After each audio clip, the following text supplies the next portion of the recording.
Yes. Well, if we do want to move on, I suppose it'll be to another comic book adaptation. A second crack at the whip for Hellboy, I suppose. Guillermo del Toro is a much-lauded director, and a pretty sound guy from everything I've ever seen, but I don't actually think he's that great of a filmmaker, which is apparently sacrilege to say in some circles, but not in these ones. Fortunately, I feel safe to say the truth here. Certainly my hit rate for his films is probably 1 in 3 at best, though I would still like to have seen his take on The Hobbit, which I like to think he wouldn't have needlessly and cynically stretched to 3 instalments. Yeah. My point being that rather than being outraged at, beyond my general distaste for remakes and reboots, he wasn't returning to the Hellboy series, I didn't care. I don't actually think either of the two Guillermo del Toro Hellboy films are much good. Though, in all honesty, I now remember little about them except for Karel Rodin being a terrible Nazi. All Nazis are terrible, obviously. I mean, he was terrible at being a Nazi. And as I write this, I come to the realisation that Karel Rodin, in fact, is not even a Nazi in Hellboy. He's just Nazi adjacent. Though still terrible. And I realise that this was in fact a hangover from Bulletproof Monk, in which he was a Nazi, and yes, also terrible. Remember Bulletproof Monk, Scott? I actually do, at least in terms of the poster. I don't think I can remember anything about the film.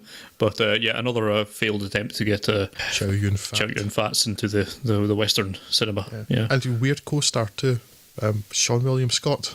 Yes. All of which is to say, I had no sentimentality towards the first 2 screen adaptations of Mike Mignola's comic book. So, that said, I was open to Dog Soldiers Neil Marshall's take on it. In Arthurian times, there was this guy called Arthur. Funny that. Yeah, weird, eh? Apparently, his forces are close to succumbing, so he goes to treat with Mila Jovovich's generic baddie 4. Yeah, or whatever her name is. And as far as Mila Jovovich goes, if her name isn't Lilu, then I'm not interested. But he tricks her and kills her. For good measure, he also chops her up, seals the body parts in mystical chests, and has the chests stored in various holy sites around the island. Because she's A, not fully dead, so well done on the whole not killing her by killing her there, Arthur.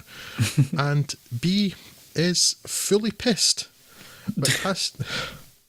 You can imagine it would put a bit of a dent in your plans, right, and put you in a bit of a bad mood.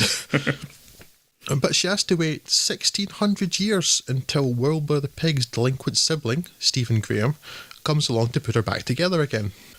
Once restored, and after much violence and gore, she attempts to reclaim her dominion over Britain, and then the world, and the only people standing in her way are Hellboy, his dad Ian McShane, and the Bureau for Paranormal Research on Unnecessarily Encumbering People with Dodgy English Accents, embodied here by Sasha Lane and Daniel Day Kim. Hellboy 2019 has received some truly awful reviews, so in leaving the cinema, I was pleasantly surprised to find that they're largely wrong, and also perplexed as to the degree of negativity. It really, really doesn't deserve the slating it's received.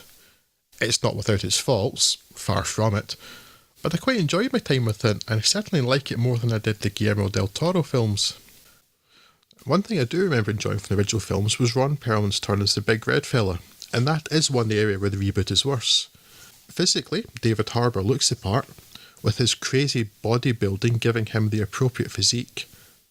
As an aside, memory suggested he and Perlman looked largely similar, but it turns out memory is wrong, as on checking, Big Ron comes in closer to regular man painted red. But the performance just isn't there. Strange actually, as it seemed perfect casting. Harbour having displayed over 2 seasons of Stranger Things in particular, his ability to gruffly, dryly and wittily deliver lines, with the necessary touches of weariness or vexation. In Hellboy though, the weariness remains, but the wit and dryness is largely gone, and I wonder if it has been submerged under the makeup. But the upsides are in the world and creature designs, from scouse pig monsters, to giants, to deformed witches of Eastern European folklore. This last, Baba Yaga, is one of the creepiest things I've seen in a while, and the interior of her house, and in particular the menu on her table, are effectively unsettling. There are a number of little things that niggle though, that suggest a disconnect between the different aspects of production and writing. The aforementioned Scouse Pigman is of the fairy folk, and they are said to be deterred by iron. And indeed, this is shown as important in the story. Strange then that the character's clothing clearly seems to be constructed partially from the metal. See also the famously Welsh legend Merlin, played by the extremely and unmistakably Irish Brian Gleeson. Now, none of these are huge demerits on their own, but they're cumulatively deleterious. There are definitely other problems with it, like the Nazis wearing 3D glasses and the fortunate arrival of Nazi hunting hero The Lobster. Apparently, it's in the comic books I've just discovered today. It's the most ridiculous thing you've ever seen. Basically, a cartoon character turns up with armour and the shape of a lobster spray paint, or a lobster's claw spray painted onto his body armour. Oh, good lord, it's the most abysmal, ridiculous thing I've seen in a good long time. It's just, as well as too many instances of gore without much style.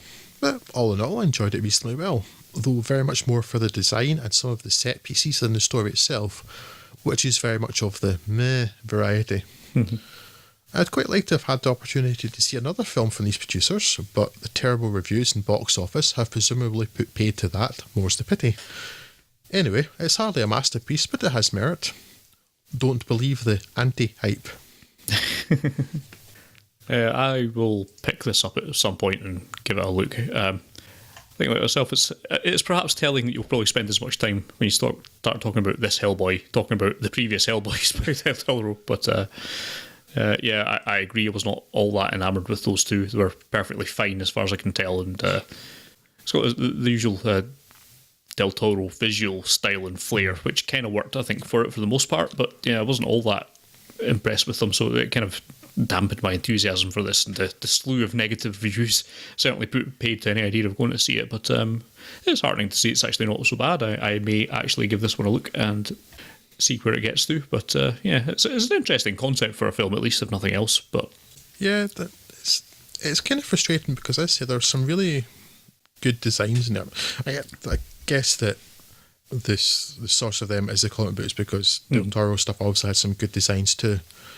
But it is really interesting. As I said, Baba Yaga, properly creepy. Right, yeah. I mean, you have like a soup made from fingers and stuff, you know, it's pretty horrible stuff, but like intentionally so, and that works really well. And it's more interesting is there are like some bits that are like very, very gory, but they're almost blackly comic at the same time, and they work quite well. Whereas other bits suffer just from being just gore for the sake of gore. And the main plot is really pretty dull, and it's not helped by Mila Jovovich, well, being as she is in almost everything. Yeah. It's not good, and also encumbered by an English accent that she can't do particularly well. But it's, it does not deserve the absolute trouncing it's had. I do not know where that came from at all. Yeah, and I like Neil Marshall enough still these days to at least give his work a look in. However, I've noticed on Twitter there seems to be a bit of a movement to try and go back and say that Doomsday was in any way not absolute garbage, and I'm having no truck with that whatsoever. Oh, no. Doomsday is awful. Doomsday is a terrible, terrible, terrible film. Yeah.